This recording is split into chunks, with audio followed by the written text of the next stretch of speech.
হ্যাঁ, আমি বরাবরের মতনই মা ভক্ত একটা মেয়ে, এটা সবাই জানে যে তাসনিম আনিকা হচ্ছে গিয়ে মা ভক্ত। এবং আমি অসম্ভবভাবে কি অবস্থা, আমি অসম্ভবভাবে আমার মাকে ভালোবাসি। আমার মার নাম হচ্ছে নাসরিন আক্তার এবং আমার মা একটা স্কুলে ছিলেন, স্কুল শিক্ষিকা হিসাবে ছিলেন।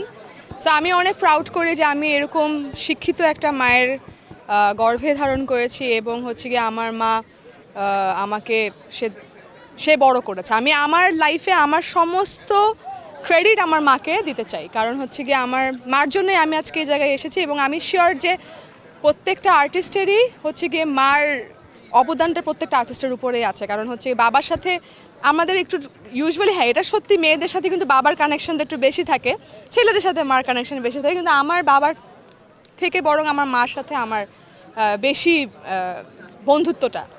এবং আমার মা অনেক কষ্ট করে আমাদেরকে বড় করেছে, আমার দুটো আমি আমার ছোট বোন, আমাদেরকে অনেক কষ্ট করে বড় করেছে। হ্যাঁ,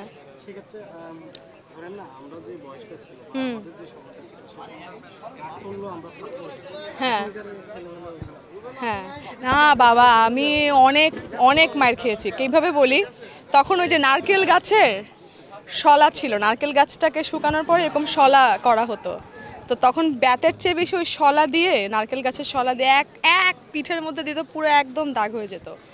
সো আই রিমেম্বার আমি প্রচুর মার খেয়েছি ভাই, কারণ আমি স্কুলে যেতাম না, আমার একদম ইচ্ছা করতো না। ইনফ্যাক্ট ওদের আমি চিন্তা করছিলাম যে আমি যদি আবার একটা জন্ম হই তাহলে আমি কী করবো, অনেকক্ষণ ভাবছিলাম, তো অনেক ওভার থিঙ্ক করি, ভাবতে ভাবলাম যে আমি আবার জন্ম হতে চাই না, বিকজ আবার জন্ম হলে আবার পড়াশোনা করতে হবে। সো আর পড়াশোনা করতে চাই না, অনেক কষ্টে আমি হচ্ছে BBMBA শেষ করছি। সো ইয়েস, মার অবদান অনেক, মায়েরও অনেক খেয়েছি, মানে ভয়ঙ্কর ভয়ঙ্কর মায়ের, এটা বলা যাবে না, মানে একটা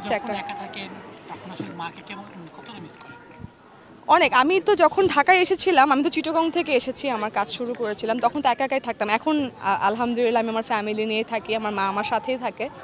ঘুম থেকে উঠেই আমি দরজাটা খুলে আসলে সকালে মার চেহারাটা দেখি এবং মাকে জড়িয়ে ধরি, এটা আমার রিচুয়াল। সো এইটাই আমি সারা জীবন চাই, আমি চাই যে আমি এভাবে ঘুম থেকে উঠি যেন দরজা খুলে আমার মাকে দেখতে পারি। সো এটার চেয়ে বড় অ্যাচিভমেন্ট আর কিছু নেই। এবং যারা এখন দেখছেন তাদেরকে একটা কথাই বলবো যে মাকে বেশি বেশি ভালোবাসা উচিত, কারণ মা ছাড়া আসলে আপন পৃথিবীতে কেউ নেই। হ্যাঁ, সারপ্রাইজ, আমার মাকে আমি অবশ্যই ডিনারে নিয়ে যাওয়ার প্ল্যান আছে। সো ইনশাল্লাহ কালকে অবশ্যই যাব। হ্যাঁ, না না, আমার বাবা মা সবসময় আমাকে এবং আমার ছোটো বোনকে ইকুয়ালি ট্রিট করেছে। আমরা যদি মানে হয় না যে খাবার দাবারের বিষয়ে মিনা রাজুর যে একটা ডিম কম একটা ডিম বেশি খেতে হয়, ওরকম না, আমাদেরকে দুটো ডিমই বরাবর একসাথে খেতে দেওয়া হয়েছে। এবং প্রত্যেকটা জিনিস, ইভেন ড্রেস বলেন, এনিথিং, আমাদেরকে সবসময় ইকুয়ালি ডিস্ট্রিবিউট করা হয়েছে। না না, এমন কোনো ঘটনা নেই।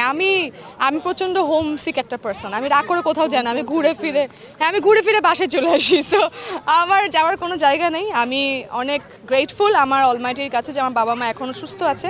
আপনারা সবাই দোয়া করবেন আমার ফ্যামিলির জন্য, আমার বাবা মা যেন সুস্থ থাকে। Thank you.